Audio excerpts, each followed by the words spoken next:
Terus ketika dijual keluar tentu ada selisih dan segala macam, mungkin orientasinya keuntungan. Dan melibatkan pejabat negara, level eselon 1, Dirjen. Kasusnya memang ditangani Kejagung, tapi KPK nggak ini ya, kelihatan ompong lah Pak.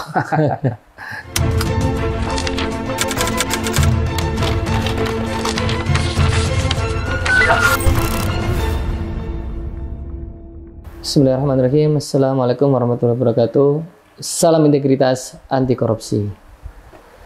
Bincang-bincang sore ini saya langsung dengan Pak Novel Baswedan ingin menanyakan berita nasional yang kebetulan lagi viral nih Pak, lagi rame. Ini perihal mafia minyak goreng Pak. Oh iya, iya. Dan kebetulan ini yang menetapkan bukan KPK. Tapi yang menetapkan itu kejaksaan. Dulu ada bansos, itu yang menetapkan KPK Pak ya. Waktu Novel CS masih di KPK. Sekarang ada kasus minyak goreng yang menetapkan jaksa. Itu gimana Pak? Ya, memang kita prihatin ya. Yang pertama terkait dengan masalah minyak goreng ini kan tentunya kita paham bahwa ketika ada pihak yang kemudian ingin mengambil keuntungan dan kemudian mungkin menjual keluar, padahal regulasinya jelas mana yang harus dijual di Indonesia, karena kebutuhan dalam negeri menjadi paling penting ya. Negara prioritas soal itu. Terus ketika dijual keluar tentu ada selisih dan segala macam, mungkin orientasinya keuntungan.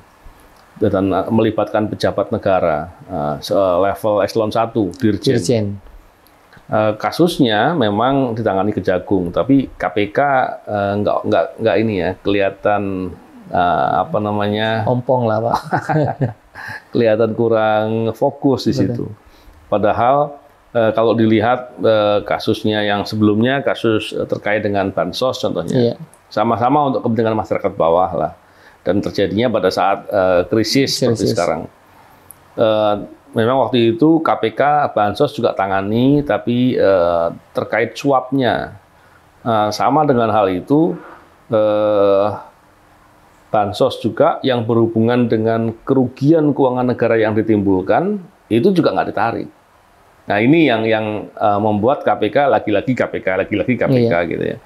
KPK yang harusnya lebih punya iger ya, lebih punya kesungguhan untuk memberantas korupsi, bahkan bisa memulihkan kerugian keuangan negara yang ditimbulkan, justru tidak memberi contoh ya, malah berlaku sebaliknya, malah asik naikkan baliho. Ini jadi saya pikir itu masalah. Pak? Karena kurang cepat apa udah ndak ada yang berkompeten Pak? Seakan-akan kan orang jaksa yang lebih cepat. Iya, tadinya saya mengira itu kasusnya terkait dengan masalah pelanggaran peraturan terkait dengan izin ekspor. Tadinya saya mengira. Tapi setelah melihat belakangan ini, sepertinya Kejaksaan Agung memeriksa terkait dengan korupsi ya. Ya memang terkait dengan korupsi ini kan harusnya KPK bisa lebih unggul ya. Karena KPK itu core-nya terkait dengan korupsi. Kita juga apresiasi Kejagung melakukan langkah-langkah yang baik. Tapi di sisi lain kita juga prihatin karena KPK-nya seolah-olah nggak peduli. Betul. Ya, melempem lah. Kalau melempem itu kan biasanya karena disiram air ya. Jadi ya kita prihatin lah karena isu terkait dengan masalah dugaan adanya praktek-praktek korupsi atau mafia atau kartel itu terkait dengan komoditi pangan itu banyak sebenarnya. Dan seharusnya KPK benar-benar mau melakukan upaya pemberantasan korupsi, baik itu ditindak, dicegah maupun diberikan pendidikan-pendidikan agar itu tidak terjadi. Tapi kalau terus kemudian KPK-nya seperti sekarang, ya kita pantas untuk prihatin. Bahkan ketika justru sebaliknya, pimpinan KPK-nya sibuk untuk berlomba-lomba melanggar etik, naikkan baliho, ya kita harus marah. Karena beratas korupsi, enggak malah kerja yang lain. Nonton MotoGP, Pak. Ini Pak, yang menarik itu waktu dengar pendapat dengan DPR, Kementerian Perdagangan itu dibisikin sama dirjennya itu perihal minyak goreng tadi Pak. Dibisikin itu Pak. nanti hari Senin tersangkanya ada, dan kebetulan yang bisikin yang jadi itu jadi tersangka. Apakah itu bisa nggak Pak? Kemungkinan nggak Pak? Mungkin nggak menterinya juga tersangkut di dalam konteksnya korupsi ini Pak? Ya memang sulit ya kalau saya berspekulasi tanpa lihat fakta. Tapi pada dasarnya melihat perbuatan itu kan bisa dari beberapa arah sudut pandang potretnya ya.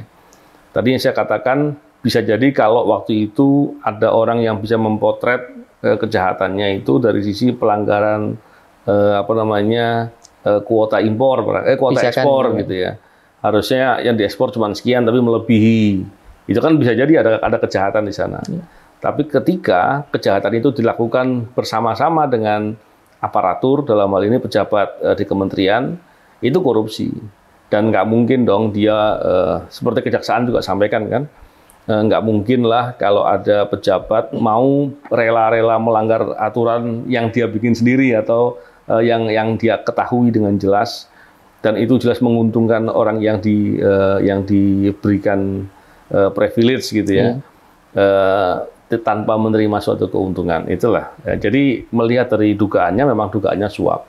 Tapi terkait dengan itu kasusnya seperti apa dan sampai sejauh mana dan lain-lain, saya tidak memahami ya detailnya. Cuman barangkali ini sekadar mengingatkan kepada KPK, juga mestinya KPK mau memperhatikan sektor-sektor lain, sektor-sektor pangan yang lain. Karena dugaan praktek-praktek korupsi yang serupa terkait dengan komoditi pangan yang lain itu juga mestinya ada. Serupa berarti tidak cuma minyak goreng berarti Pak? Ya, mestinya begitu. Kita punya banyak problematika lain ya. Dulu pernah berapa kali KPK nangkap yang terkait dengan tata kelola impor daging ya. Ya, terus sempat naik. Mungkin nanti ada lagi impor yang lain. Dan saya kira itu semua bisa ada kaitan. Begitu juga dengan ekspornya. Pada dasarnya pola-polanya adalah orang-orang yang mencari keuntungan dan bekerja sama aparatur ya. Padahal harusnya aparatur atau pejabat itu fokusnya adalah bagaimana kebutuhan atau kepentingan dalam negeri itu menjadi prioritas. Tapi kalau kemudian mencari keuntungan dan tidak mempedulikan, apalagi sampai berdampak, yaitu korupsinya memang korupsi yang kebangetan, yang serius. Tapi terlepas dari apapun, memang kita tidak baik kalau berspekulasi. Ya. Betul. Kalaupun seandainya siapapun yang terlibat, ya harus diproses. Tapi paling tidak kita sepanjang belum ada bukti yang jelas, belum ada fakta perbuatan yang bisa kita ukur, ya kita tidak boleh menuduh lah. Bukan tumbal tapi Pak ya? Nah, nggak boleh ya. Nggak boleh ya. Nah, ini kok masyarakat kan apa aja kan yang diomong masyarakat gitu Pak. Tapi dengan ditetapkan ini ya kita jadi tahu sih Pak benang merahnya. Betul. Ya ternyata emang orang dalam sendiri yang memainkan dan sama produksi minyak goreng itu sendiri kan Pak, perusahaan besar itu kan yang main kan gitu Pak. Tapi satu pembelajaran mestinya. Fenomena ini bisa menjadikan contoh pembelajaran bagi publik bahwa korupsi itu jahat. Kenapa jahat? Logikanya orang-orang ini yang berbuat, yang paling tidak diduga berbuat, orientasinya mestinya kan hanya dapat duit nih. Mungkin kalau pejabatnya karena disuap ya. Iya. Kalau pengusahanya mungkin karena dapat keuntungan lebih ya. Tapi kita lihat, gara-gara dia dapat orientasi cari untung itu, dampaknya masyarakat kesusahan. Dan yang kesusahan berapa banyak? Banyak sekali. Nah, itulah kita lihat. Itulah pembelajarannya bahwa korupsi itu memang kaitannya dengan keserakahan. Karena ada orang-orang tertentu yang serakah, dan kemudian dampaknya ke masyarakatnya luar biasa berat. Di semua kasus korupsi pasti seperti itulah fenomenanya. Jadi ini berdampak yang kita barusan merasakan ya. Langsung dirasakan itu Pak. Karena kan kebutuhan pokok lah. Betul. Karena seringkali begini, orang ada praktek-praktek korupsi, nggak peduli lah. Dia merasa dompetnya nggak ada yang hilang duitnya. Gitu ya. Beda kalau orang kecopetan kan, duitnya hilang, dia akan bereaksi marah dan lain-lain. Tapi pada dasarnya korupsi-korupsi itu langsung maupun tidak langsung berdampak ke masyarakat. Kalau yang ini dampaknya langsung. Itu diekspor itu apa karena efek dari perang Rusia Ukraina kali Pak ya? Karena ya kemungkinan besar itu karena memang dengan dampak perang di Ukraina yang memproduksi minyak goreng dari bunga matahari stop kan, nggak ada produksi dan membuat banyak negara butuh ya. Betul. Dan mungkin dengan butuh itu harganya jadi naik kan karena barang langka. Tapi seperti apapun kebutuhan Indonesia menjadi penting, yang paling prioritas. Peluang itu orang melakukan korupsi itu sebenarnya di dalamnya itu ada peluang atau mereka sendiri yang bikin kebijakan itu, Pak? Ya dua-duanya bisa, karena di level tertentu bisa jadi karena adanya peluang. Tapi di level tertentu dia ciptakan peluang dengan membuat kebijakan, membuat regulasi yang menguntungkan dan banyak lagi yang lain. Tapi pada dasarnya korupsi kalau dikaitkan dengan negara yang saya sering katakan bahwa negara memberikan mandat kepada para pejabat-pejabat untuk melaksanakan tugas-tugasnya dalam rangka mencapai tujuan negara. Tapi ketika kemudian dia tidak melaksanakan kewajibannya, tapi memanfaatkan untuk dirinya sendiri atau kelompoknya atau orang lain, maka dia berkhianat dengan amanah tadi.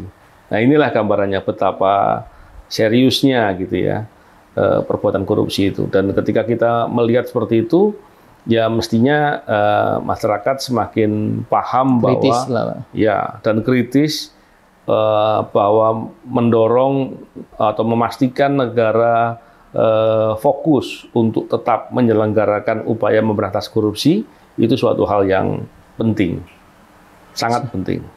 Terima kasih atas penjelasannya, Pak.